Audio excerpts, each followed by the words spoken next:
Bueno, muchachos, arrancamos nuestra clase de hoy y hoy vamos a continuar con nuestro tema de modelos de elección y hoy vamos a ver los fundamentos básicos de cómo podríamos estimar modelos logit multinomiales, logit simple, y qué parámetros están involucrados ahí y cuáles son las transformaciones que debemos tener en cuenta. Después, al final, y vamos a ilustrarlo esta vez, sí, con varios ejemplos y ejercicios. ¿De acuerdo? De nuevo, si preguntas, dudas, por favor no duden en interrumpirme y conversamos. Entonces hay dos puntos importantes, un punto importante para arrancar. Y hay dos tipos de fuentes de información para hacer este tipo de modelos. Cada una de ellas tiene cosas buenas y cosas malas. Entonces están las preferencias reveladas, que ahora siempre vamos a hablarlas como PRs, y las preferencias declaradas. Perdón, aquí me equivoqué y es PD, ¿vale? En esta, aquí es PD, no PR, PD. ¿De acuerdo? Preferencias reveladas, lo típico que encontramos en una base de datos de preferencias reveladas es la encuesta de movilidad, por ejemplo. La encuesta de movilidad nos da las preferencias reveladas. ¿Por qué? Porque efectivamente la gente cuenta qué decisión tomó. Una pregunta típica de encuesta de movilidad le dicen, usted ayer cuando fue al trabajo, ¿en qué modo se fue? Y entonces la persona responde, me fui en moto. Por eso es una preferencia revelada. Reveal preference en inglés, ¿vale? Cuando lean la literatura. Y las preferencias declaradas, PDs, son decisiones hipotéticas. Son escenarios hipotéticos que se le preguntan a las personas y esas personas deciden. Por ejemplo, si el metro en Bogotá costara tanta plata la tarifa y se ahorrara 20 minutos de viaje frente al Transmilenio, ¿usted usaría el metro, sí o no? Entonces es algo hipotético, ¿de acuerdo? Y hay algo aún más interesante que son los modelos que mezclan estos dos tipos de bases de datos que son muy interesantes. Se aprovechan las fortalezas de cada tipo de dato, pero desafortunadamente esta práctica es muy poco común en nuestro medio. Nadie lo hace, ¿vale? Y entonces pasemos a la estimación. Profe, Dime, una Pilar. pregunta. ¿Y eso tiene algún nombre o simplemente es como un estilo mixto? Un modelo mixto entre PR y PD, PRPD, ¿vale? ¿Sí? Hola. Señor, Ah, listo. Eso es algo, pero vamos a empezar por lo sencillo.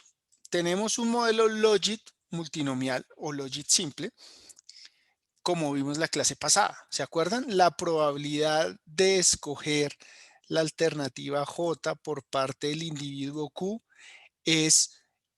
se puede estimar de esta forma, que es el exponente a la función de utilidad de la alternativa escogida dividido por la sumatoria de las alternativas disponibles. ¿Se acuerdan, muchachos? sí, señor. Esto, en su forma general, con todos los parámetros, lo podemos expresar así. ¿De acuerdo? Ya les voy a contar qué es. ¿Qué conocemos de aquí y qué no conocemos? Pregunta para ustedes.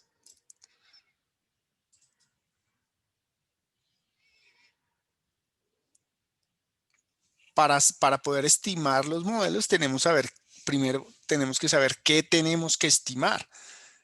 Y para saber qué tenemos que estimar, pues lo que vamos a estimar, así suene obvio, es lo que no conocemos. Entonces, por eso les hago una pregunta. Esto es clave para que vayamos interpretando bien y conociendo bien cómo funcionan estas cosas. Entonces, les voy a hacer más fácil la pregunta. ¿Qué no conocemos de acá? No, pues preferiría yo que si se conoce, o pues se debería conocer de pronto la utilidad de cada una de las opciones, ¿no? Sí, sí, Para sí, saber. pero de esta fórmula, tienes razón, Felipe, pero de aquí, de estos elementos, de estos numeritos, letricas que no conocemos. El beta y el lambda, ¿no? Correcto, correcto. Entonces no conocemos el beta y en blanda. Pero imagínense ustedes estimar esta vaina dentro de una función tipo logic. Así, ese es un gallo, ¿vale? Entonces vamos a dar un pasito atrás, medio pasito atrás, e imaginémonos esta cosa como una regresión lineal. Entonces, si nosotros linealizamos esos elementos, bueno, me faltó decirles algo. Este es el coeficiente que acompaña a cada uno de los atributos de mi función de utilidad, el que siempre conocemos. Aquí vamos a meter algo nuevo que generalmente siempre lo damos por sentado, pero quiero que ustedes conozcan qué es, y es este lambda, que es el factor de escala. Ya les voy a contar qué es esto, y esto es lo que no conocemos. Sobre todo el factor de escala lambda, casi nunca lo conocemos. ¿De acuerdo? Pero demos el pasito atrás y imaginémonos esto como una regresión lineal. ¿De acuerdo? Entonces, si yo tengo esto como una regresión lineal y desagregando esta sumatoria, yo puedo decir que esta parte que acabo de señalar es igual a beta 0 más beta 1 por x1 más beta 2 por x2, etcétera, etcétera, etcétera. ¿Cierto? Pero como yo tengo aquí mi factor de escala, ¿de acuerdo? Lo que en realidad estoy haciendo es esta vaina. Cuando yo empiezo a estimar esos factores, esos betas, lo que en realidad yo siempre estoy haciendo es estimar lambda por beta 0, lambda por beta 1, lambda por beta 2, lambda por beta n. ¿De acuerdo? ¿Por qué? Porque ese factor de escala está implícitamente siempre en todos nuestros modelos. Y por eso es que en general no se deben comparar modelos de este tipo, porque en todos está metido ese ruido que es ese lambda, que es una incógnita por ahí. Pero vamos a ver ejemplos particulares. ¿Qué pasa si ese lambda es 0?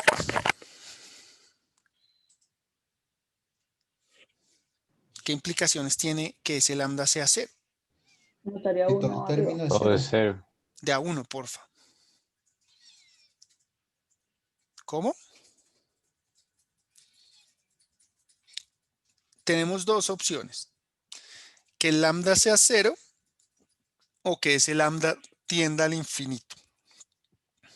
¿De acuerdo? Si ese factor de escala es 0, implica que hay una varianza. Es para que vayan tratando de ver si atinan a dónde quiero llegar. Si el lambda es 0, implica una variancia muy, muy alta en el término de error. ¿De acuerdo? Y si el factor de escala, y por otro lado, si el factor de escala tiende a infinito, implica una varianza cercana a 0. ¿Vale?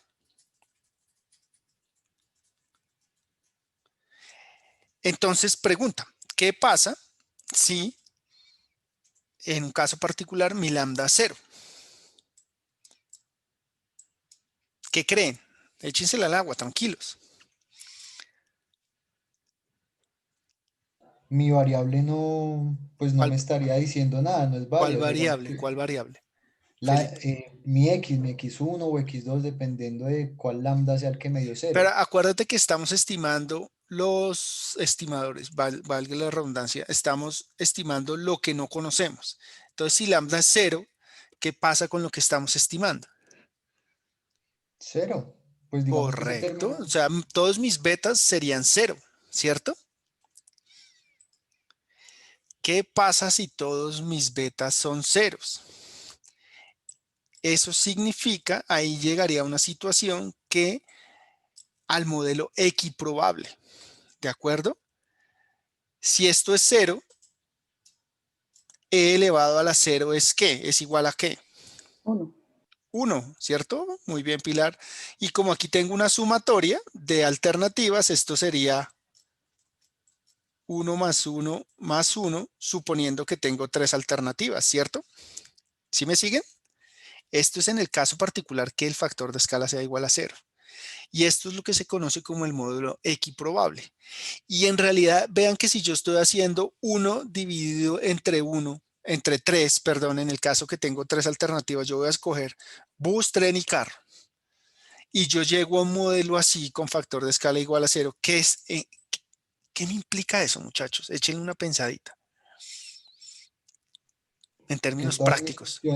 todas mis opciones me dan igual. Ahí la igual. Correcto, correcto. Entonces, por eso se llama un modelo equiprobable. Este modelo me está diciendo que todos los modos tienen igual probabilidad de ser escogidos. Es lo mismo que si yo tirara un dado, si tuviera 3 opciones de 3 lados. ¿Sí me explico? Pero lo que quiero que entiendan es, un modelo de estos me está diciendo que mi escogencia de modo, por ejemplo, es cualquier cosa. O sea, ¿para qué me sirve ese modelo? ¿Para qué yo hago un modelo de estos si tengo este resultado? Entonces no serviría de mucho. No serviría de mucho, ¿cierto? Porque pues si el modelo me está diciendo que todas las alternativas tienen igual probabilidad de seguir, pues yo uso el baloto o el dado o la moneda y mi modelo va a ser igual de bueno, ¿de acuerdo? Entonces, en este caso del modelo equiprobable, digamos que ese va a ser nuestro valor base. A partir de eso vamos a comparar nuestro modelo y siempre tenemos que tener indicadores que nos digan que el modelo a estimar es mejor que este. ¿Sí me siguen? Sí, señor. Entonces, Sí, pero como yo no quiero esto, yo quiero es estimar los betas. Yo quiero estimar unos betas que me expliquen la variabilidad, ¿de acuerdo? Hay algo que yo ya conozco también, por ahí lo decía Felipe, yo conozco estos atributos que son observados, yo los puedo medir, tiempo, costo. Las probabilidades, técnicamente las probabilidades de escogencia yo no las conozco, pero puedo hacer una inferencia a través de las alternativas elegidas por las personas. Yo a través de esas alternativas puedo ver cuáles son las probabilidades de elección. Entonces, una forma de esto, de estimar entonces estos modelos, es a través de la máxima verosimilitud. Espero que hayan leído un poco al respecto. Y la verosimilitud se denota en la literatura con la letra L. Este L de 0, este sería la máxima verosimilitud del modelo equiprobable. Siempre que esté aquí el 0, significa que el modelo es equiprobable. ¿De acuerdo? Pero sigo sin conocer lambda. Entonces, lo que generalmente se hace es que yo asumo por derecha que esto es igual a 1. ¿Vale? Lo que se hace siempre es lambda es igual a 1. Y al decir esto, ya solo me estoy quedando con el componente observable de mi función de utilidad, que es la BI de Q. ¿Se acuerdan de la clase pasada? Que la función de utilidad era esto. Se me fue ahí el ratón. Que está con la utilidad de I de Q, que está compuesta por mi componente observable y por mi componente aleatorio. ¿De acuerdo? Estos atributos, como les decía, yo los puedo medir en esta V y las elecciones las probabilidades las cojo de las elecciones que yo tengo en mi base. Entonces, lo único que yo no conozco en este caso son los betas. ¿Me siguieron o no me siguieron?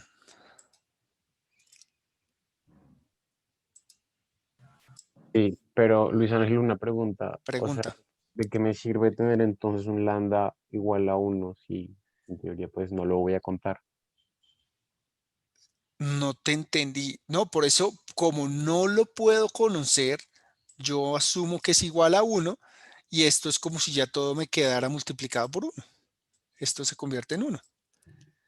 ¿De acuerdo? Sí, sí, eso lo entendí, pero entonces eso le quita relevancia al factor de escala, ¿no? O sea, no serviría Claro, para nada en ese punto. estoy diciendo que, exacto, ahí como no lo conozco, esa es la práctica tradicional que se hace. Ya vamos a ver con la combinación de PRs, PDs cómo lo podemos estimar, pero es algo más complejo, ¿de acuerdo? Pero lo Ok, que yo quiero que sepan es que tradicionalmente en la práctica, lo que siempre se hace es que asumo el lambda como igual a 1, ¿de acuerdo? sí, de acuerdo. Ok. Entonces, haciendo lambda igual a 1, quedándome con la parte observable de mi función de utilidad y haciendo que las probabilidades son el proxy de las alternativas escogidas, yo puedo estimar los betas. ¿Y cómo los estimo? Con una vaina, proceso, una metodología que se llama máxima verosimilitud. En la literatura en inglés es log likelihood, ¿vale? Para los que hayan leído, log likelihood es verosimilitud y se denota con la letra L. ¿Vale? Y entonces, la idea general de la máxima verosimilitud es que yo quiero encontrar mis betas, mis estimadores, que me representan de la mejor forma las elecciones observadas en mi base de datos. Básicamente esos betas son los que mejor me van a ajustar mi modelo a lo que yo estoy observando en mi base de datos. ¿De acuerdo? Eso es lo que yo quiero hacer con la máxima verosimilitud. Yo quiero hallar unos betas que con mayor probabilidad me representen las elecciones de lo que yo observé. Y aquí, esto, sobre todo esta parte, son criterios estadísticos, ¿vale? Pero antes de eso, quiero contarles entonces los betas, digamos, los betas finales, los betas estimados, que yo ya los vi, los comprobé, los probé, son los que me maximizan la probabilidad de que un suceso observado haya ocurrido. Es decir, ese beta me está maximizando la probabilidad de que el individuo Q haya escogido la alternativa J. ¿Sí me siguen ahí, muchachos? Sí, señor. Pero en Sí, esa evaluación que usted está haciendo todavía el lambda es igual a 1, ¿verdad? Correcto. Aquí nos vamos de ahora hasta que yo no les diga lo contrario, lambda igual a 1. ¿Vale? Ok, ok. ¿Listo? Y estas son las funciones de probabilidad que deben, estas son, digamos, los criterios estadísticos que deben cumplirse para que yo pueda hacer esta estimación, porque si todo esto que está encerrado aquí en el cuadrito verde se cumple, que las alternativas sean independientes y tienen una función de probabilidad z que depende de los betas, entonces yo puedo estimar, yo puedo suponer que mi función de probabilidad es esta y bajo este criterio yo puedo hacer el proceso de máxima verosimilitud. ¿De acuerdo? Y veámoslo cómo funciona ese proceso de máxima verosimilitud de una forma muy sencilla. Imagínense que yo tengo 4 personas que tienen que escoger entre 3 alternativas. Las 3 alternativas son M, R y C. Y yo le pregunté a esas 4 personas, oiga, usted entre estas 4 cosas, ¿qué prefiere? Y la persona 1 me dijo M, la persona 2 me dijo C, la persona 3 me volvió a decir M y la persona 4 me dijo R. Yo puedo escribir mi función de máxima verosimilitud de esta manera. ¿De acuerdo? Este L, que es log likelihood, es lo mismo que P. Esto me está diciendo que P es igual a probabilidad. Esto me está diciendo la probabilidad de que el individuo 1 haya escogido M. ¿De acuerdo? Entonces estos números siempre van a variar entre 0 y 1. Como hemos dicho que las elecciones son independientes entre sí, cuando no hay independencia tenemos que meterle errores aleatorios u usar otro tipo de modelos. No vamos a irnos por ese lado. Podemos decir que mi función de verosimilitud es esta. Pero imagínense que yo tengo una base de 5.000 observaciones. ¿De acuerdo? Si yo empiezo a hacer una multiplicación de 5.000 observaciones, esto resolverlo matemáticamente y computacionalmente es muy costoso porque me pueden dar números muy chiquitos. Imagina que sean solamente probabilidades 0.8, 0.9, 0.7, 0.6. Multiplicar números menores que 1 5.000 veces, pues nos puede dar órdenes de a la menos 30, a la menos 40. ¿De acuerdo?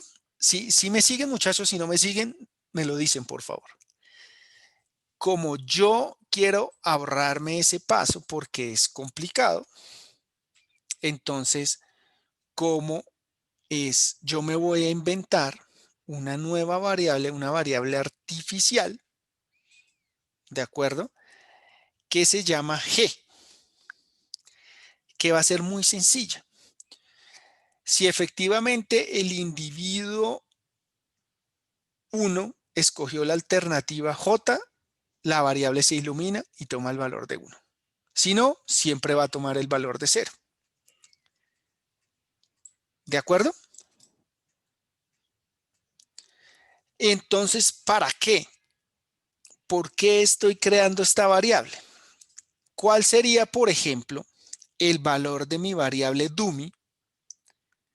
Vean las escogencias que están acá. Mi variable dummy G de la alternativa 1 del individuo 1 sería igual a ¿qué?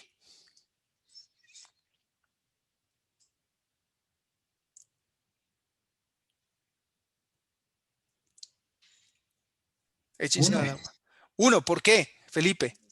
porque él escogió M. Entonces, Correcto. ¿Sí ven? Entonces, como el individuo 1 escogió efectivamente la alternativa M, esta variable toma el valor de 1. En ese orden de ideas, para el mismo individuo, para las otras dos alternativas, pues esa variable toma el valor de 0. ¿Sí me siguen? Sí, ¿Todos? Por señor. favor. Ya les voy a explicar para qué estudias, para qué ustedes creen que me estoy complicando la vida, pero no. ¿Por qué estoy creando esta variable artificial? Porque mi función de máxima verosimilitud, me voy a volver un momento, esta es la que en realidad pasó. O sea, aquí ya yo tengo las probabilidades porque yo sé que el individuo 1 escogió M, el individuo 2 escogió C, el 3M y el 4R. ¿De acuerdo? Esta es digamos, la final. Pero la función de verosimilitud de este ejercicio completa es así. La probabilidad del 1 de que escoja M, la probabilidad del 1 que escoja R, del 1 que escoja C, del 2 que escoja M, del 2 que escoja R, del 2 que escoja C, etcétera, etcétera, etcétera. Y entonces yo me inventé esa variable G porque yo quiero que mi función de verosimilitud, que incluye todos los términos, sea así. Entonces, como nos dijo Felipe ahora, esto, ¿qué valor tiene, Felipe? 1. 1, 1, sí, correcto. ¿Y esto? 0. 0, y este 0, y este 1, y este 0. Entonces, ¿y esto qué valor tiene? Algo elevado a la 0. 1. 1, correcto. Entonces ahí me voy quitando términos O sea, estoy eliminando los términos que tienen que probabilidad 0. que no me Bueno, sirven. que no Correcto. sirven. ¿De acuerdo? Y si ustedes se dan cuenta, esto, quitando estos unos, pues es exactamente igual, me devuelvo un segundo, a esta que está acá. ¿De acuerdo? Que es esta misma. Entonces, me falta una transformada, que ya voy para allá. Entonces, yo así puedo quitarme términos que no voy a usar y que me pueden causar complejidad en la resolución matemática y o computacional de mi modelo. Entonces, eh, en términos generales, mi función de verosimilitud es la multiplicación de todas las probabilidades. Vean que aquí cambié P por L, que es lo mismo, ¿vale? Para que no se confundan. Aquí hubiera puesto L igual, pero es P. Todas mis probabilidades de que el individuo Q haya escogido la alternativa J, ¿de acuerdo? De todas las alternativas multiplicado a la vez por todos los individuos. Ojo, para quienes no sepan o no se acuerden, este símbolo que se parece al pi es, en vez de sumatoria, es multiplicatoria. ¿De acuerdo? Entonces yo estoy multiplicando. Esta cosa de acá es la, digamos, ¿cómo se diría? El resumen de la fórmula larga de máxima verosimilitud que acabamos de ver antes, de esta largota. ¿De acuerdo? Pero aquí yo ya sé cuál es 0 y cuál es 1. Pero aquí es donde tengo el problema que les decía, si tengo muchas observaciones y me pueden crear unos números muy pequeñitos. ¿De acuerdo? Entonces, aquí como estamos en un problema de optimización, ¿se acuerdan? Donde queremos maximizar, queremos obtener la máxima verosimilitud, es decir, ¿eso qué significa? La máxima probabilidad de que los betas que yo estime me representen de la mejor forma posible la elección de modo, por ejemplo. Entonces estamos maximizando L, estamos maximizando esta L. Y como esto es una función monotónica, lo que estamos haciendo es que maximizar L es igual a maximizar el logaritmo de L. ¿De acuerdo? Y entonces lo que hacemos es el log de este L. ¿Y qué pasa cuando yo le hago un log a una multiplicatoria?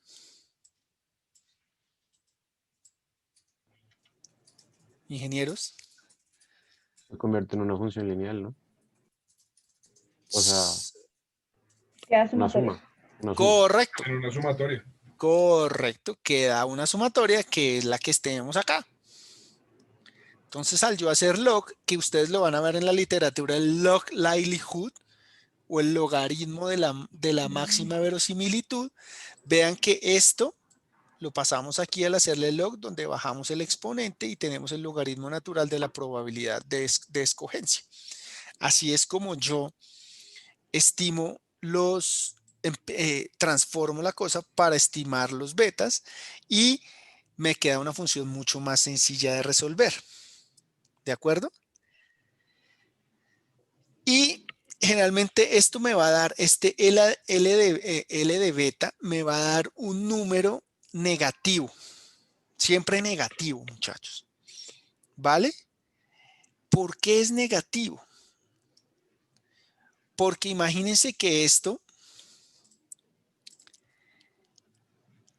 es, ahora como yo estoy optimizando, yo quiero maximizar un número negativo, es decir, ¿cuál sería el mejor número que me daría el máximo de un número negativo?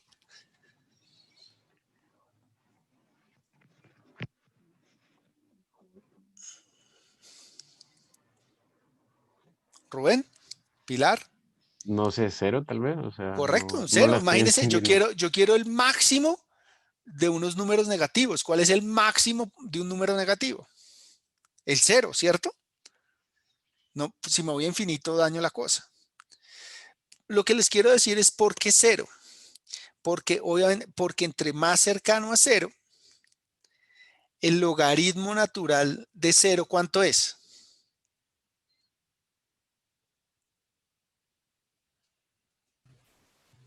Tiende a menos infinito. No, 1, 1. 1. ¿El cero? El que es infinito es el logaritmo natural de 1. ¿Vale? Ah, correcto.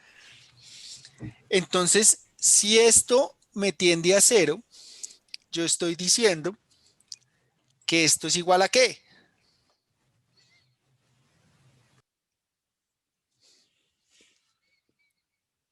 Logaritmo de 0, 1.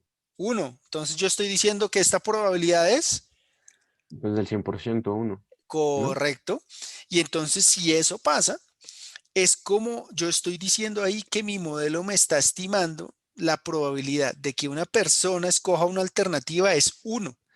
Lo que quiere decir que me está representando perfectamente la elección de esa persona, porque yo sé con certeza, si la probabilidad me da 1, yo sé con certeza que esa probabilidad, que esa persona está escogiendo esa alternativa. ¿De acuerdo? ¿O no de acuerdo? Sí, de Otra vez, acuerdo. profe, qué pena que no entendí esa última parte. Vale. Yo Profe, pero es aquí, que además el logaritmo natural de 0 no es 1. sí, hazlo y verás. Es Sí, yo lo hice y no es. el logaritmo natural, esperen, lo El hago yo. logaritmo natural de 0 es indefinito, Infinito, tiende a menos infinito. sí. Es decir, esta parte, al optimizarla, tiende a 0, ¿de acuerdo? Pero al hacer el logaritmo, yo aquí tengo probabilidad 1. ¿Sí? Pero es que el logaritmo ya no está incluido abajo. Por eso, es que estoy haciendo una transformada. Si yo, ¿cómo lo digo? Si yo me destransformo, puedo hacer el canje entre 0 y 1. ¿Sí o no? Ese silencio me preocupa. No, ahí sí no, o sea, ni idea, no entendí. Yo tampoco te... Bueno, a ver O sea, al final sería que la probabilidad, digamos que está en la segunda la ecuación. máxima verosimilitud del transform, o sea, esta es la log likelihood, la log de la máxima verosimilitud. ¿Sí? Es esta que voy a hacer acá, que es simplemente aplicarle a esta multiplicatoria logaritmo. ¿De acuerdo? Yo le Ah, ok, aplico sí, sí. logaritmo a esta y me da la de abajo. ¿Sí? Vean que yo cojo el exponente y lo pongo acá por el logaritmo natural de la probabilidad de que el individuo Q escoja la alternativa J. ¿Sí? O sea, esa multiplicatoria es la que nos tendría que dar 1, para que así cuando la No, no la multiplicatoria, la P de cualquier alternativa. Porque son Ah, ok. porque son varios términos, son varias observaciones. Tantas como observaciones tengo, pues voy a tener P sub 1000, no sé. ¿Sí? ¿Qué es esta misma P?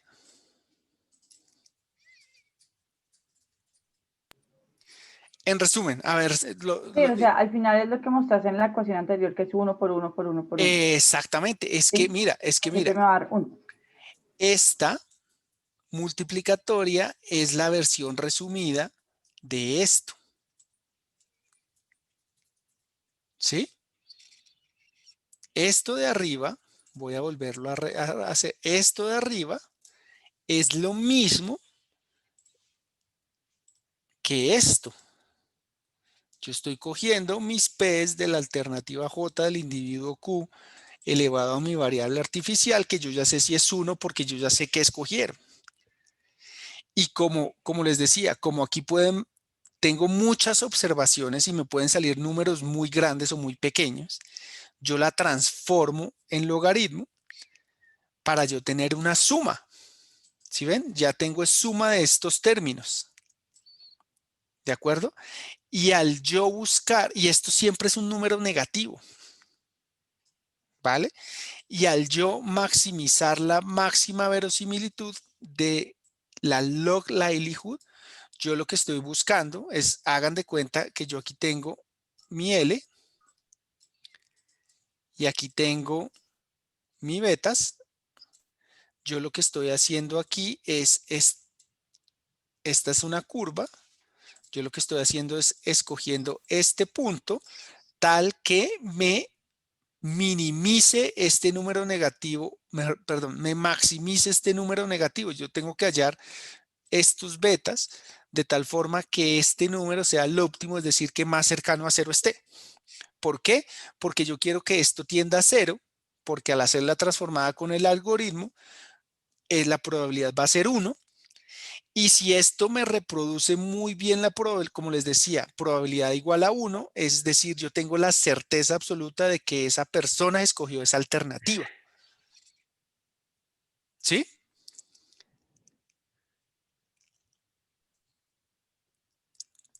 ¿Se les dañaron los micrófonos? No, sí, la idea está clara, pero sin embargo yo sigo teniendo la duda. Entonces, el P de la sumatoria, eh, Esto varía entre 0 y 1 siempre. Lo que pasa es ok, que si yo estoy haciendo que mis betas hagan que este P tienda a 0, yo estoy aumentando la certeza de que sé que la probabilidad que yo estoy estimando con esos betas es la probabilidad observada en mi base de datos. ¿Sí? Pero sí, no, clarísimo, ese eso sí P está nos claro. tendería a 1 más bien. Eso es lo que yo quiero hacer. Lo que yo quiero hacer con mis betas es hacer que el P tienda a 1 para yo tener la certeza que mejor me representa mi probabilidad. Eso es lo que estoy haciendo al maximizar mi función de máxima verosimilitud. ¿Sí? Sí. Pilar, Rubén, Camilo. No, sí, claro, pero Luis Ángel, o sea, eso me dice que la probabilidad de la elección dentro de la función de verosimilitud, Similitud. eh, es una elección de esas es igual a 1, nada más. No, no, no, no, lo que no. O sea, no me dice nada de la función completa de verosimilitud. Pero esto lo puedes repetir para cada uno de estos términos, ¿de acuerdo? Porque esto es para Mm, cada uno de los términos. Por eso estoy en sumatoria o en multiplicatoria. Yo hago eso, por eso es un proceso de optimización complejo, pues que ya lo hacen los software automáticamente. Pero yo quiero que sepan cómo es por dentro, ¿vale? Entonces ok, yo estoy estimando unos betas para cada término, para cada probabilidad que haga que esa probabilidad sea lo más parecida posible a la probabilidad observada, a la elección observada. Por eso les decía como modo extremo que si yo sé que este modelo es perfecto y esto me dio 1, mi beta me está estimando perfectamente la elección observada, pero siempre pero hay un error. lo que aún no es el P, no es la función L No, el de P, verosimilitud. claro, Ok, el P. Cuando yo hablo de 0 y 1 siempre es probabilidades, ok, listo. ¿sí? Sí, Los sí. demás, es importante que me entiendan esto.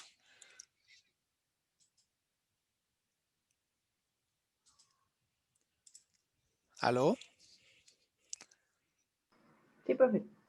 Ya, Bueno, entendido. espero que me quedan mis dudas que me entendieron, pero espero que con los ejemplos les quede claro.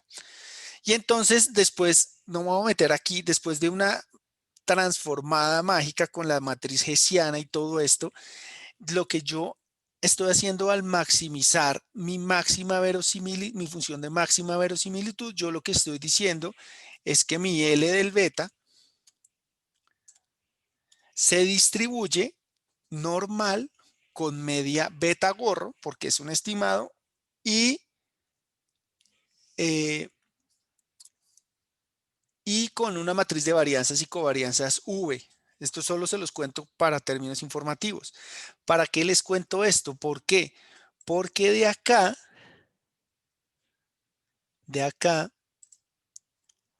perdón, de acá es donde sacamos el test T. ¿Se acuerdan qué es el test T? Sí, sí, el estadístico T El estadio. para Correcto. refutar la hipótesis nula. Correcto, correcto. Muy bien. Y es este mismo, es el estadístico T. Y mi hipótesis nula, ¿cuál es, muchachos?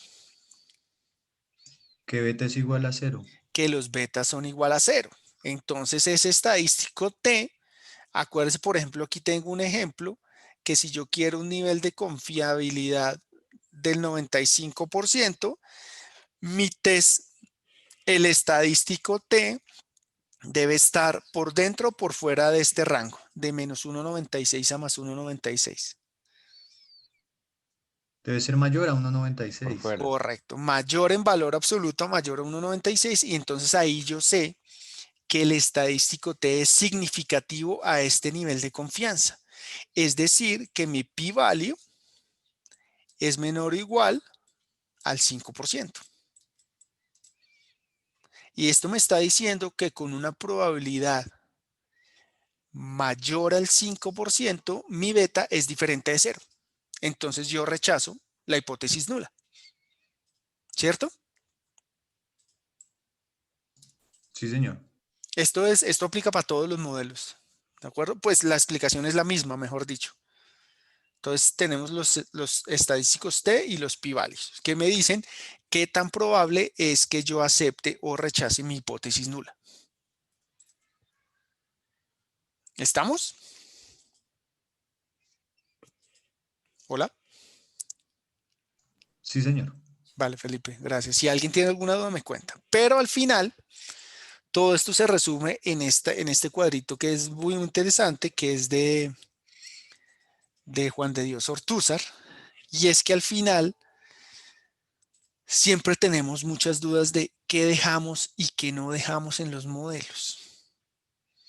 ¿Por qué? Porque guiarnos, en este caso no hay R cuadrado, es el ρ cuadrado, que es difícil de interpretar. No se guíen por eso. Es importante, en general, entre más alto el ρ cuadrado, mejor, pero no es un criterio determinante.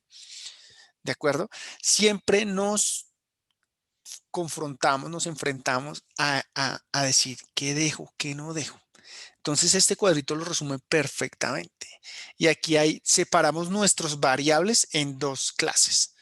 Las importantes, muchachos, las que llamamos de relevantes o de política, que por lo menos en estudios de transporte, aquí siempre tienen que ir el tiempo y el costo.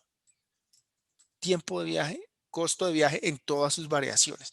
Tiempo de espera, tiempo de transbordo, tiempo de caminata, costo de parqueadero, costo de tarifa, etc. ¿De acuerdo? ¿Qué signo creen que deben tener esas variables? Tiempo y costo. Negativo. Pues un costo, Siempre ¿no? correcto, siempre debe dar negativo. Entonces, ahí en ese caso estamos aquí, en esta primera línea. Si es negativo o si el signo es correcto, en este caso para estos dos es negativo y es significativa, estamos súper bien. ¿De acuerdo? Si nos sale el tiempo positivo, juepucha, algo está mal. Los datos están mal, la embarré en alguna parte del modelo, la base es muy chiquita, tengo problemas. Por eso esté aquí. Si el signo es malo y es significativa, hay un problema grave. Tenemos que revisar todo. Si no es significativo, sigue siendo un problema e igual tenemos que revisar todo, ¿vale? Por el otro lado tenemos variables adicionales en nuestros modelos, no sé, número de veces que me gusta el bus azul o el bus rojo, ¿no? Estoy poniendo ejemplos caricaturescos. Aquí hay dos alternativas. Si el signo es correcto, ojo, aquí su experiencia y su intuición es muy importante. El signo es la clave, muchachos, para arrancar a ver qué tiene de bueno un modelo. Si es significativa, bien. Si no es significativa, bien y mal. Y aquí, ¿por qué creen que digo que probemos? Si no es significativa, probemos si es posible sacarle al modelo. ¿Por qué creen que estamos diciendo eso? Para simplificar el modelo. Sí, pero tienen que tener mucho cuidado porque, por ejemplo, en todas estas cosas siempre hay colinealidades y puede que si la variable me dio, mejor dicho, la estimé, me salió en el modelo que no es significativa y yo la saco, puedo tirarme el modelo que me quedó porque esa variable está interactuando con todas las demás. ¿De acuerdo? Entonces hay que tener cuidado con eso. ¿Cierto? ¿Me siguen? Sí, señor. Y por último tenemos esas variables, digamos, que no son la clave, pero que me dan mal y son significativas. Chao. ¿De acuerdo? Y si no es significativo, pues con mayor razón, chao. ¿De acuerdo? ¿Están claros estos criterios? Creo que son muy claros y nos pueden dar unas buenas pistas de qué dejo y qué no dejo en el modelo, ¿vale? ¿Sí me sigue? Sí, Señor, señor. Sí, claro. Veamos unos ejemplos. Uy, tengo que meterle la chancleta a esto, muchachos. Entonces tenemos este paper que publicamos hace ya a principios de año, donde hicimos 1.100 encuestas en 12 empresas en Bogotá, a empleados de esas 2 empresas en Bogotá, y aquí ven los cuadraditos son las empresas, donde están las empresas, y los punticos son donde viven los empleados de esas empresas y el estrato al cual pertenece la vivienda donde viven, valga la redundancia. ¿Vale? Vean que vemos que está por toda la ciudad, un poquito menos representación acá en el sur, pero bueno, no importa. A esas personas, si se acuerdan la clase pasada, les preguntamos todas estas alternativas de ustedes en qué se irían al trabajo. Si se van en carro, pagan esto, si comparten el carro, pagan esto y se demoran esto, si se van en bus, pagan esto, o en bicicleta, etcétera, etcétera, etcétera. Esto lo hicimos y estas son las alternativas, muchachos. Entonces yo ya sé, por ejemplo, que esta persona que tiene ciertas características socioeconómicas escogió esta alternativa con estos atributos, ¿vale? Estos son los X's, ¿vale? Entonces yo ya sé que esta la escogió y estas no las escogió. Después yo cambio los atributos y puede que la persona cambie su escogencia.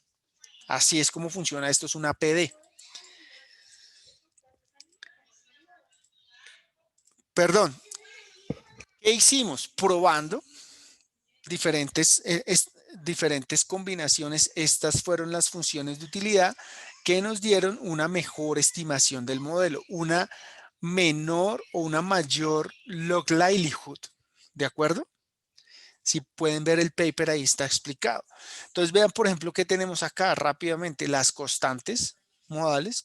Aquí tenemos modo auto individual, modo auto compartido, modo bicicleta, donde tenemos las constantes modales. Y además habían algunas cosas adicionales, como por ejemplo interacciones del costo de parqueadero por el nivel de ingreso, si el empleado era cautivo del auto privado, hiciera un viaje largo, un viaje cortito y así sucesivamente. Entonces, ¿para qué sirve esa vaina? Esto fue para la estrategia de planes integrales de movilidad sostenible de Bogotá, que salió un decreto después, no me acuerdo ahora el número, y lo que queríamos probar con ese modelo eran diferentes, qué harían las personas bajo diferentes estrategias de movilidad que implementaran las empresas. Entonces, una estrategia de las empresas era para decirles, oiga, si ustedes, señores empresarios, ¿qué pasa si hacen bicicletas compartidas? ¿Qué pasa si dan subsidios al bus? ¿O qué pasa si suben las tarifas de parqueo?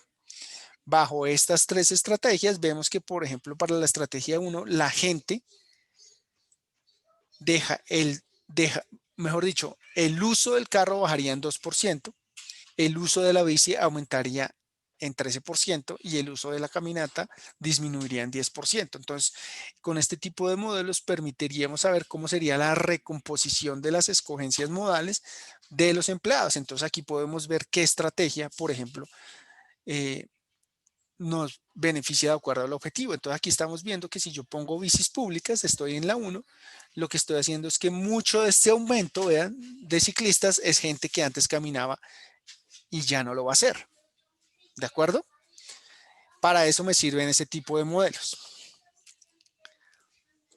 Y aquí lo podemos ver bajo diferentes alternativas de variaciones en el valor del parqueadero. ¿Qué pasa si lo subo 5%, 10%, 40%? ¿Cómo cambia el uso del carro? Entonces vean que si yo solo subo el parqueadero un 5%, la gente muy poquita gente dejaría de ir en carro, alrededor del 1%, pero si yo lo subo 40%, ya tendría reducciones en el uso del carro del 10%. ¿Sí me siguen? Sí, señor. Sí, señor. Vamos a ver otro ejemplo ahora sí del factor de escala. Tenemos 2 modos de transporte y espero que con esto quede claro el factor de escala, muchachos. Me dicen, Entonces tenemos un modelo de elección entre carro y bus con las funciones ya definidas. Ya tenemos todo. Y ahora tenemos que calibrar el modelo, que es básicamente estimar mi constante modal y mi factor de escala. Entonces, tenemos, como acabo de decir, hallar estos factores. ¿Qué conocemos? La probabilidad de escoger el carro en este caso, yo la conozco, ¿cierto? El modelo multinomial simple. ¿Hasta aquí me siguen? ¿Saben qué estamos preguntando? ¿O hay algo que no entienden de acá? No, clarísimo. ¿Sí? Sí, sí. Listo. Entonces aquí tenemos los datos. Entonces vean, tenemos nuestras funciones, ¿vale? Y vean que yo ya sé que la tarifa del bus es de 1.800 pesos. Pero ven que aquí no vamos a estimar, a pedirles que estimen las probabilidades. Yo tengo 5 pares orígenes-destino en los cuales yo ya sé, yo ya conozco lo que la gente elige. Estas dos, yo ya conozco que la gente efectivamente en ese lugar escoge el 32% el carro y el 68% el bus y así sucesivamente. ¿De acuerdo? Son datos observados. Pero, bueno, sin el pero. Y adicionalmente, yo también sé que para cada uno de esos pares OD, yo tengo el tiempo de viaje en carro, el tiempo de viaje en bus, el costo del carro y el costo de viaje en bus, que como vimos es 1.800 tarifa plana. ¿De acuerdo? ¿Cómo se les ocurre que yo podría estimar esos parámetros lambda y delta con estos datos? ¿Cómo arrancaríamos? Imagínense que este fuera el parcial. Y esto es lo que teníamos al principio. Échesela al agua.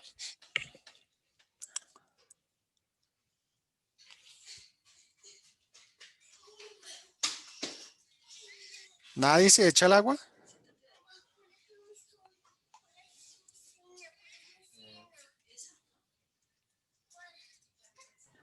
Profe, pero esta ecuación que estamos usando, pues no creo que la tendremos que usar, ¿no? Sí, Porque ya podemos tenemos las partir de... probabilidades. Dime, ¿por Ya qué? tenemos las probabilidades. Claro, pero No, pero Ah, ok, no, claro, pues despejaríamos el beta. ojo que te estoy... ¿Cuáles son los betas, muchachos? En este caso, ¿los conozco o no los conozco?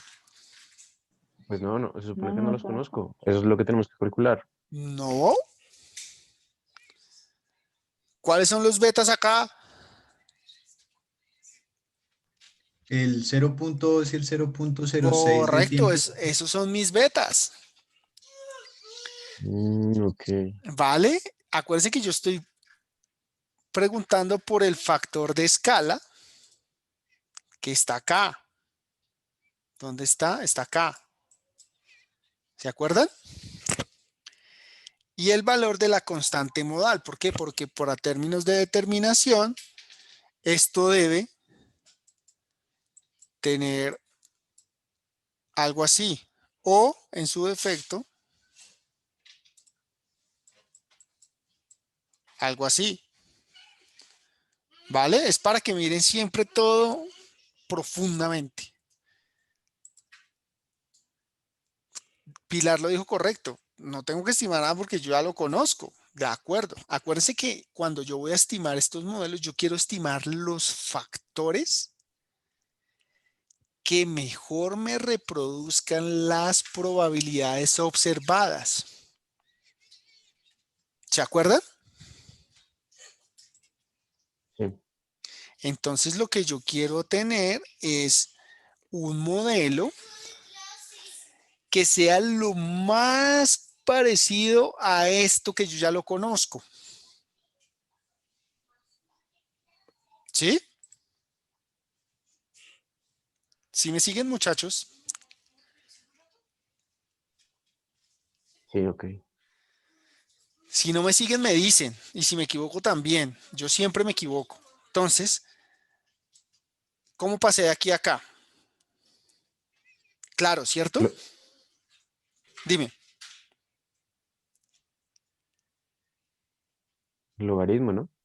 No, no, no, no, mira. Multiplico por, digo, Sí. divido todo por la Exacto, es numeraria. Ah, sí, sí, sí, una claro. operación sencillita. Dividido por el exponente de menos Eh, beta del costo. exactamente, exactamente. Y yo sé que aquí, esto ya lo conozco, pero ¿se acuerdan de la primera diapositiva donde teníamos en realidad yo tenía era un lambda por beta 0 más un lambda por beta 1?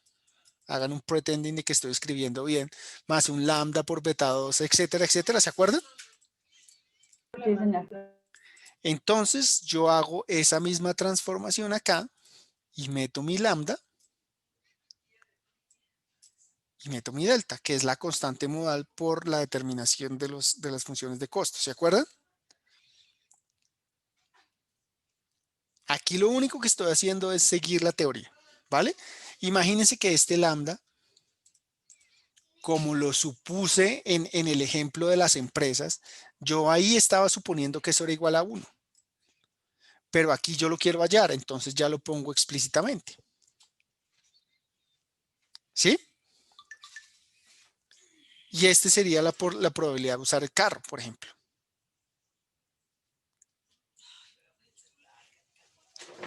Los noto muy callados.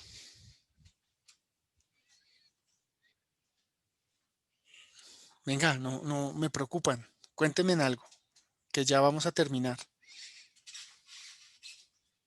Dígame sí, no. Profe, yo la verdad no entendí cómo pasamos del primero al segundo. O sea, ahí me perdí. ¿De acá a acá? Sí, señor. Ah, pues aquí, mira, es que aquí solamente ponle que estoy multiplicando esto por, espéralo, hago bien. Es para quitarme esa parte de arriba, por exponente del menos beta por cc. ¿Sí? Yo transformo esto y me da esto. Lo que pasa es que Ah, aquí ya listo. el beta, como es igual, ¿se acuerdan que era igual? Yo lo puedo poner en común acá, porque este beta es el mismo para el bus y el carro. Sí. Entonces yo lo saco, ¿sí?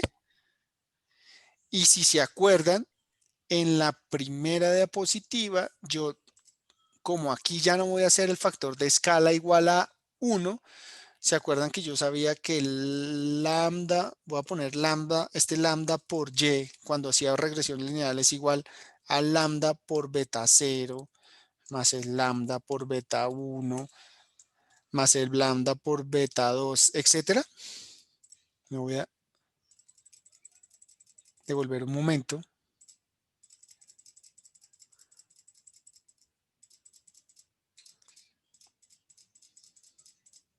Acá. ¿Se acuerdan que como yo hacía esto igual a 1, pues esto siempre va a ser igual a 1, entonces yo ya solo tenía mis betas. Pero ahora, en realidad lo que uno siempre hace es que hace el lambda igual a 1 y lo que uno estima es lambda por beta. Pero como yo supuse 1, tengo los betas. Eso es lo que estoy desenredando en este ejemplo. ¿Sí me siguen? Sí, señor. Entonces, yo aquí tengo, está claro cómo pasé de acá a acá, ¿cierto? Sí, señor. Y ahora yo ya sé que como voy a desenmascarar el lambda, yo ya digo, no, yo estoy seguro que no es igual a 1. Entonces yo ya sé, y el beta ya lo conozco, lo meto dentro de mis funciones porque es una constante.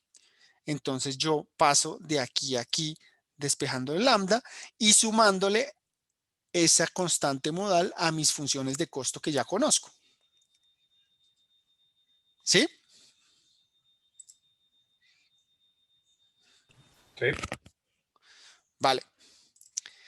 Entonces yo tengo esta función que viene de atrás y entonces lo que es lo mismo, como esta es la probabilidad de usar el carro, la probabilidad de usar el bus es 1 menos la probabilidad de usar el carro, ¿cierto?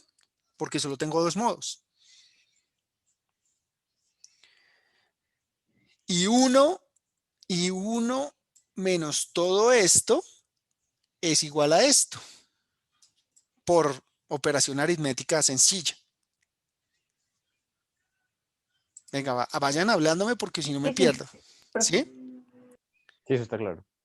Entonces vean que yo tengo esta función. Yo voy a hacer algo adicional porque yo quiero ver la relación entre las dos ecuaciones. ¿Cuáles son las dos ecuaciones? Pues la probabilidad de usar bus y la probabilidad de usar carro. ¿De acuerdo? Yo quiero ver cuál es esa relación. Entonces yo sé que la probabilidad de usar carro sobre la probabilidad de usar bus, que es esta, pero la pongo en estos términos para que me queden, para no tener más incógnitas, para poner todo en términos de P sub C. Yo sé que esto es igual, usando estos dos elementos, este y este, yo sé que esta relación entre la probabilidad de usar carro y probabilidad de usar bus es igual a esto. Aquí solo hemos hecho aritmética. ¿Vale, muchachos? Y llego a una conclusión de que la probabilidad de usar carro dividido por la probabilidad de usar bus es igual a esto que está en rojo. ¿Qué hago con esta vaina con exponente? ¿Cómo me lo quito?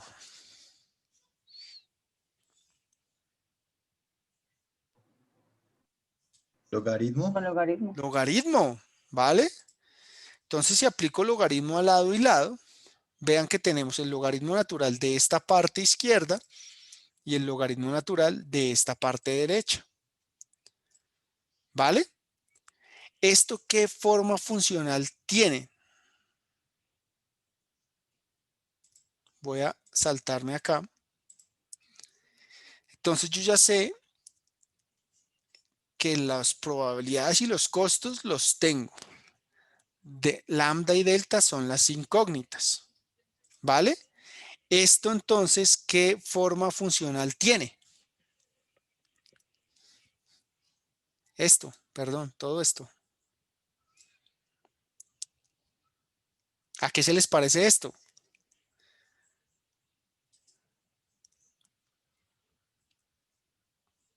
O otra pregunta, muchachos, nos quedan 10 minutitos.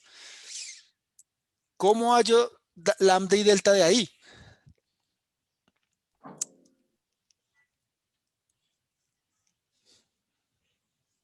Vamos, vamos, no sean malos. No me dejen esperando. ¿Qué forma funcional tiene esta vaina? ¿A qué se les parece? Si ustedes la dibujaran. Es una recta, ¿no? Correcto, muy bien, Pilar, eso es una recta. Eso es una recta, como les decía hace un momento, fíjense que la intuición que ustedes tienen está bien, solamente tienen que arriesgarse a decirla. Conozco las probabilidades, ¿cierto? ¿Cierto que lo conozco? Sí, Sí, Sí, señor. desde un comienzo. ¿Cierto que conozco esto? sí, también. ¿Qué no conozco? No conozco ni el lambda Ni lo constante. ni el lambda delta. ¿De acuerdo? Y entonces aquí yo puedo ver fácilmente que esto es una recta cuya pendiente es Lambda. Lambda. lambda y el intercepto es Lambda. Lambda delta. lambda delta. Muy bien. Entonces yo ya tengo mis funciones conocidas y entonces vean yo lo que tengo observado, ¿cierto? Del problema. Ujú. ¿Esto de dónde sale? Este es costo del carro y costo del bus. ¿De dónde sale?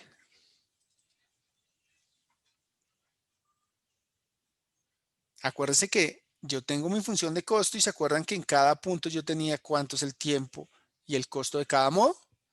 Sí, es una Sí, estimación. señor. Exacto, yo evalúo mis funciones con esos datos.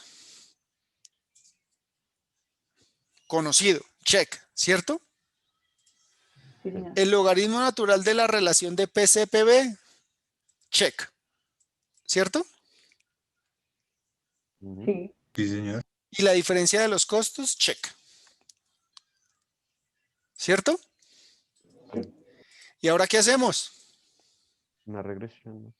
Hacemos la regresión, correcto, muchachos, porque tenemos, ¿y qué regresionamos? Este, digamos que es mi X, ¿cierto? Contra mi Y, ¿que es cuál? Logaritmo natural. Este, ¿cierto? Esa columna. Entonces yo hago mi regresión, dos variables en Excel. ¿Cuál es lambda? 1.3673. Correcto. ¿Y cuánto es delta?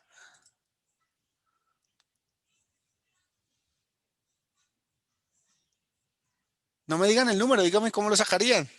0.41 dividido menos 1.37. Correcto, porque este intercepto, no se equivoquen ahí, es igual a a lambda delta. Entonces tengo que hacer la división. ¿Vale? Y entonces, ¿de qué me sirve toda esta vaina?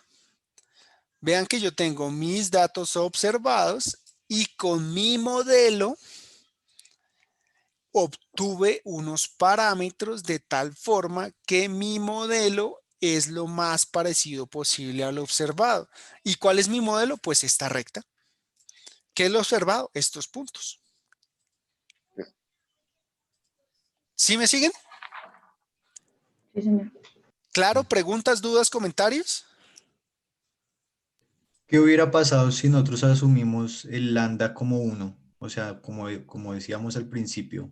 Ah, pues úsalo, tú lo puedes poner aquí, puedes usar esto 1 y esto te va a dar, tú lo metes acá, perdona, eso es una buena pregunta, tú lo metes acá, esto como 1 y seguramente no lo he hecho, perdón, pero esto te va a dar, no me sale, esto te va a dar un poquito más lejos del observado.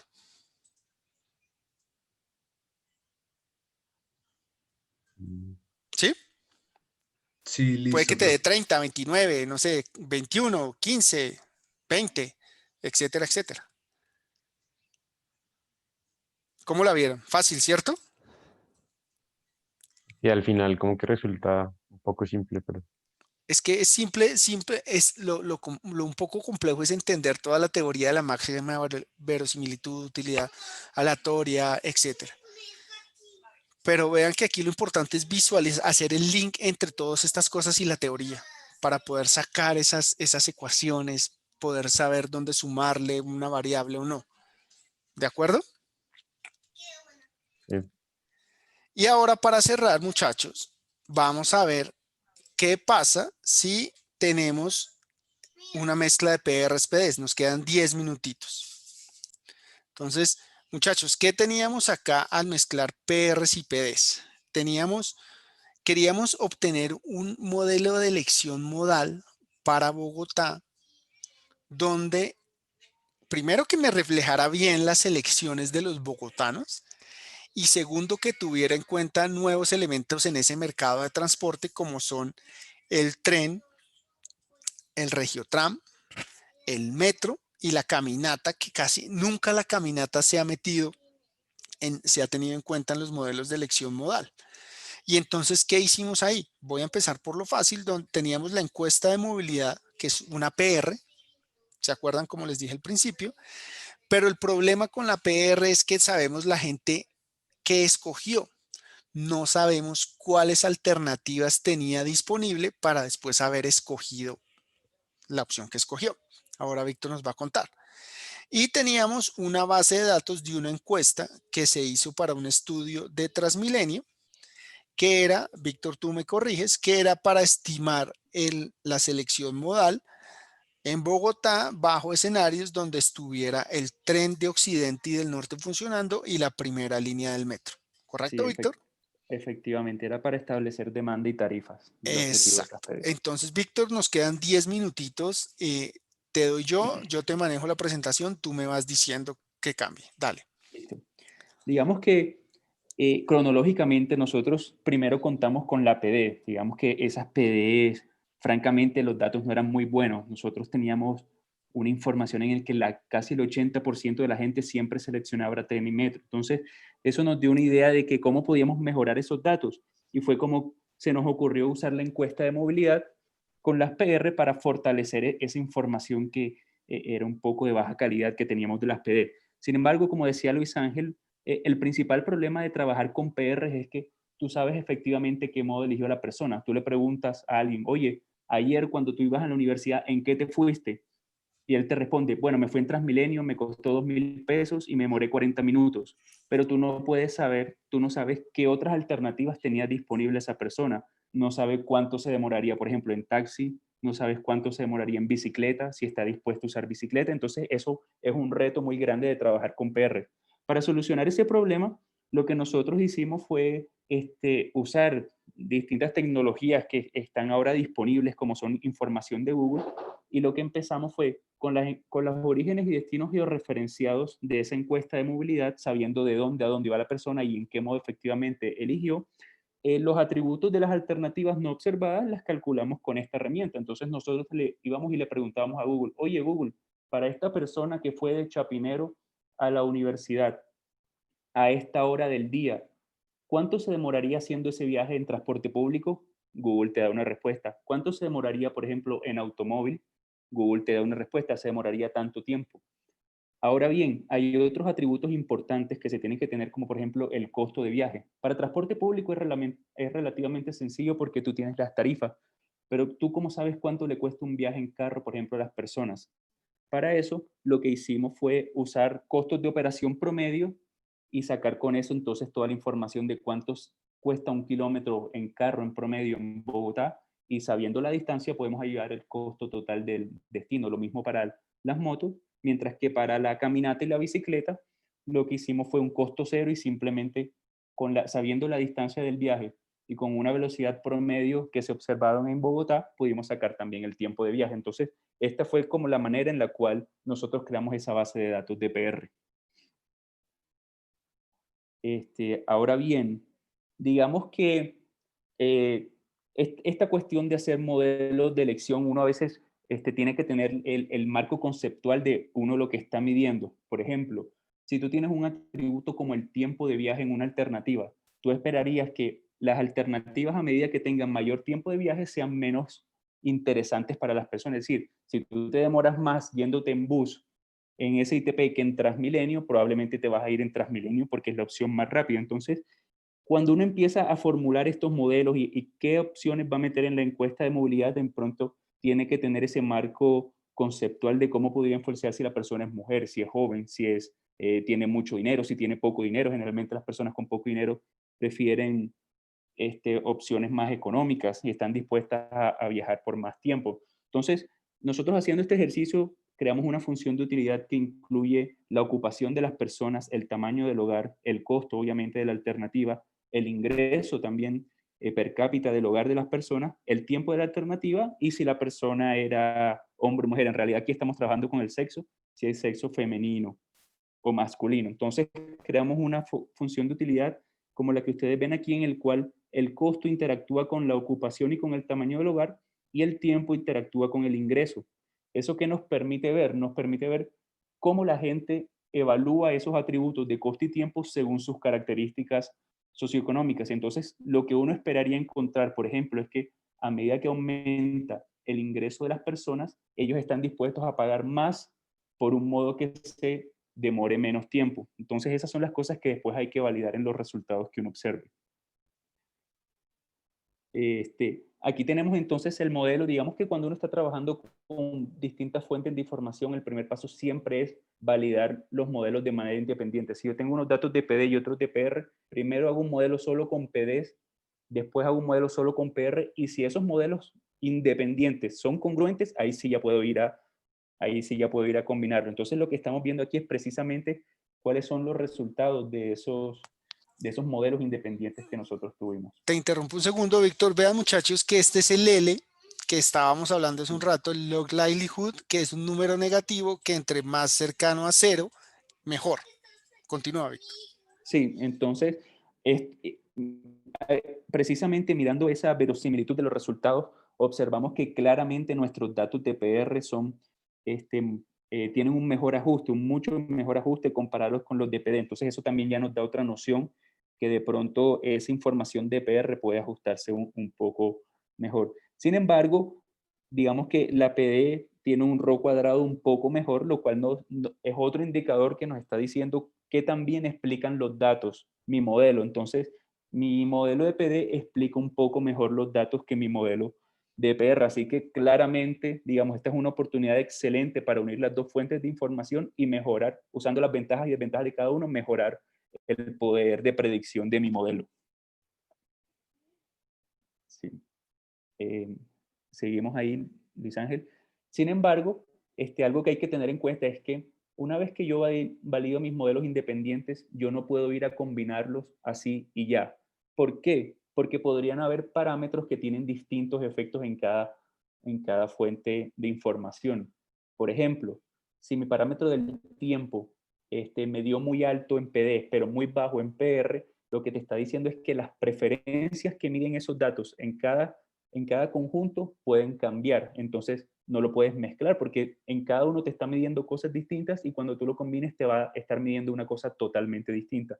Así que generalmente lo que se hace es graficar esos parámetros de los modelos independientes y ver qué tanto se acercan a la regresión, a la recta que pasa por el origen. Entonces, parámetros que se alejen mucho, como por ejemplo el caso del costo, como ustedes lo ven ahí, amarillito, que se aleja un poco de la recta, o ese parámetro Women BRT, que es la interacción del sexo con la alternativa BRT, podrían darte una idea que no se pueden combinar. Entonces, cuando uno vaya a estimar el modelo conjunto, pues siempre es bueno primero hacerlo combinando todos para ver cómo da. Sin embargo, si no Perdón, cumple te los interrumpo, parámetros... Víctor, Sí, otro segundo, muchachos. Y este es el factor, el lambda que acabamos de ver, el factor de escala. exactamente. Entonces, digamos que ese 1.65 simplemente es la pendiente de esa recta que me da la diferencia de escala que hay entre los dos datos. Entonces, este ejercicio de modelar modelos de elección discreta siempre es un ensayo y error. Entonces, tú empiezas con una formulación, ves cómo te da, le quitas un parámetro, le metes otro, le metes una interacción, le sumas por allá. Entonces, digamos que luego de realizar distintas interacciones de los modelos, llegamos a este modelo final, que es el que presentamos aquí. Cuando ustedes mezclen datos de PD y PR, las constantes siempre se separan, siempre, porque las constantes representan las proporciones de mercado de cada base de datos. Sin embargo, nosotros aquí encontramos que hay dos parámetros específicos que no pudieron ser combinados. Uno es el costo y el otro es el tiempo del ingreso bajo. Digamos que el costo ya teníamos una noción por la gráfica que vimos antes de que posiblemente no se podían analizar, pero entonces la interacción del tiempo con ingreso bajo no se veía en esa gráfica, básicamente porque el parámetro es muy cercano a cero, entonces cuando uno lo grafica pareciera que cae justo en el cero por donde pasa la recta, entonces de pronto también es bueno complementar ese análisis gráfico con una evaluación analítica de qué tanto se diferencian los modelos. Entonces, digamos que el modelo conjunto siempre se valida con una técnica estadística que se llama el método de razón de verosimilitud, y es que si tú restas las verosimilitudes con una formulita y ese cumple, digamos, un cierto rango de una distribución chi cuadrado, entonces tú puedes aceptar estadísticamente de que efectivamente tus datos se pueden combinar y están mejorando los datos. Eso se confirma en este modelo y nos llevó a calcular unos valores subjetivos del tiempo en un modelo conjunto que claramente son mucho mejores a aquellos observados en los modelos independientes de PD y PR. Entonces, por ejemplo, ustedes ven que los resultados son como se esperaba. A medida que aumenta el ingreso, por ejemplo, veamos la primera línea, para tamaño del hogar menor a 3, a medida que aumenta la categoría de impreso, también aumenta el valor subjetivo del tiempo, que es lo que yo les quería decir en un principio. A medida que aumenta la capacidad de pago de las personas, ellas están dispuestas a pagar más por una alternativa que se demore menos tiempo. Entonces, digamos, sí. Exacto. Perdón, Víctor, te interrumpo aquí, muchachos. Ustedes que han visto con el profesor Pogarejo todo este tema de congestión y de valor del tiempo, Así es como se estima el valor subjetivo del tiempo. ¿Cuánto, como nos decía Víctor hace un momento, cuánto estoy dispuesto a pagar yo, por ejemplo, para ahorrarme un minuto de viaje en la alternativa X? Sí, ¿Vale? Y esto es lo que se usa. Aquí lo que vemos es que las personas de mayores ingresos valoran más su tiempo. Ergo, están dispuestos a pagar más por ahorrar tiempo de viaje. sí, exactamente. Y análogamente, digamos que esto también es muy relevante para la investigación social en transporte, porque las personas que tienden a tener menores ingresos, por ejemplo, esta categoría abajo aquí, que son hogares de personas en el cual el ingreso per cápita es menor a 300.000 pesos, o sea, personas que subsisten al mes con 300.000 pesos, esa condición de desventaja en transporte los conlleva a realizar ciertos intercambios entre atributos, recursos muy importantes como son el tiempo para gastarse menos dinero. Entonces son personas que están dispuestas a aguantarse 2 horas y media, 2 horas en un bus con tal de pagar 500 pesos menos en la tarifa. Entonces, digamos que la evaluación de estos parámetros también conlleva cierto análisis de beneficios económicos y sociales que tienen los trabajos, los proyectos de transporte, y que precisamente se monetizan con esta variable denominada valor subjetivo del tiempo.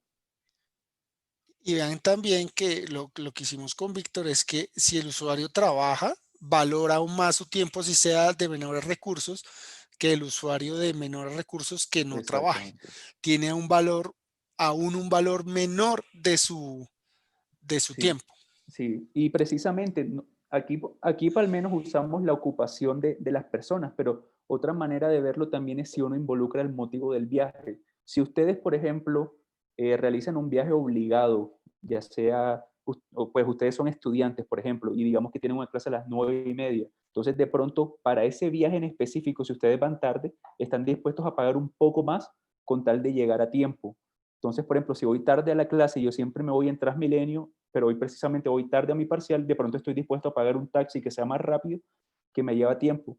Sin embargo, en viajes que son más de ocio, de turismo, por ejemplo, que voy al centro comercial, no sé, a comprarme unos zapatos, si estoy dispuesto, no estoy tan dispuesto a apurarme tanto porque no tengo ese afán que conlleva el motivo. Entonces, todo ese tipo de análisis se pueden realizar siempre con este tipo de modelos de elección.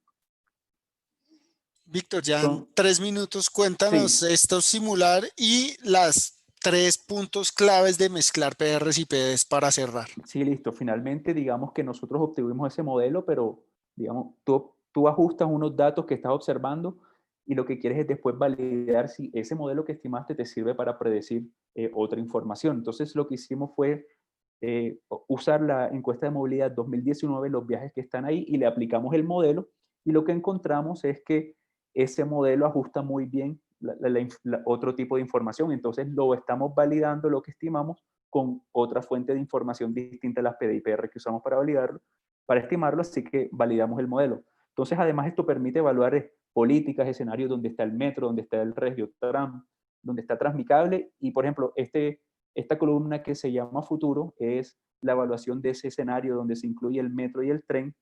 Vemos que metro y tren ganan casi el 16% del reparto modal en ese escenario, por lo cual son bastante atractivos. Incluso ese reparto podría ser aún mayor, pero hay que considerar que el metro y el Regiotram solo sirven para una pequeña proporción de los viajes, digamos, no a la mayoría de personas le va a servir la única línea de metro que habrá. Entonces, esas son cosas que hay que ir también evaluando con el tiempo. Digamos, Perfecto, sí. Víctor. Y puntos claves de la integración. No, primero siempre tener en cuenta que PD y PR tienen sus ventajas y desventajas. Cuando uno trabaja con estas cosas siempre debe tener claro cuáles son las ventajas y desventajas cada uno, porque de ello depende la interpretación de los resultados. Segundo, también un mensaje que les quiero transmitir es que nosotros contamos con una gran disposición de herramientas tecnológicas que nos pueden ayudar a mejorar nuestra información. Miren que aquí creamos una base de datos con PR, dedicándole un par de horas, pero totalmente gratis, usando las consultas gratis de Google, usando la encuesta de movilidad que está sostenible. Entonces, digamos que siempre hay opciones de mejorar esta información. Y lo tercero es, siempre que trabajemos con fuentes de información distintas, es necesario evaluar qué parámetros se pueden combinar y cuáles no, y después validar el modelo usando ese método de razón de verosimilitud. Si nosotros no validamos el modelo con esos métodos estadísticos, no tenemos ni idea si efectivamente nuestro modelo está representando lo que nosotros queremos o no. Así que siempre realizar el procedimiento metodológico que está muy bien descrito en la literatura relacionada de cómo mezclar esas dos fuentes de información. Víctor, muchas gracias. Muchachos, yo sé que fue esto un poquito rápido, pero espero que se les haya quedado la idea clave de la estimación de modelos y si tienen preguntas, yo sé que es un poco tarde, pero adelante.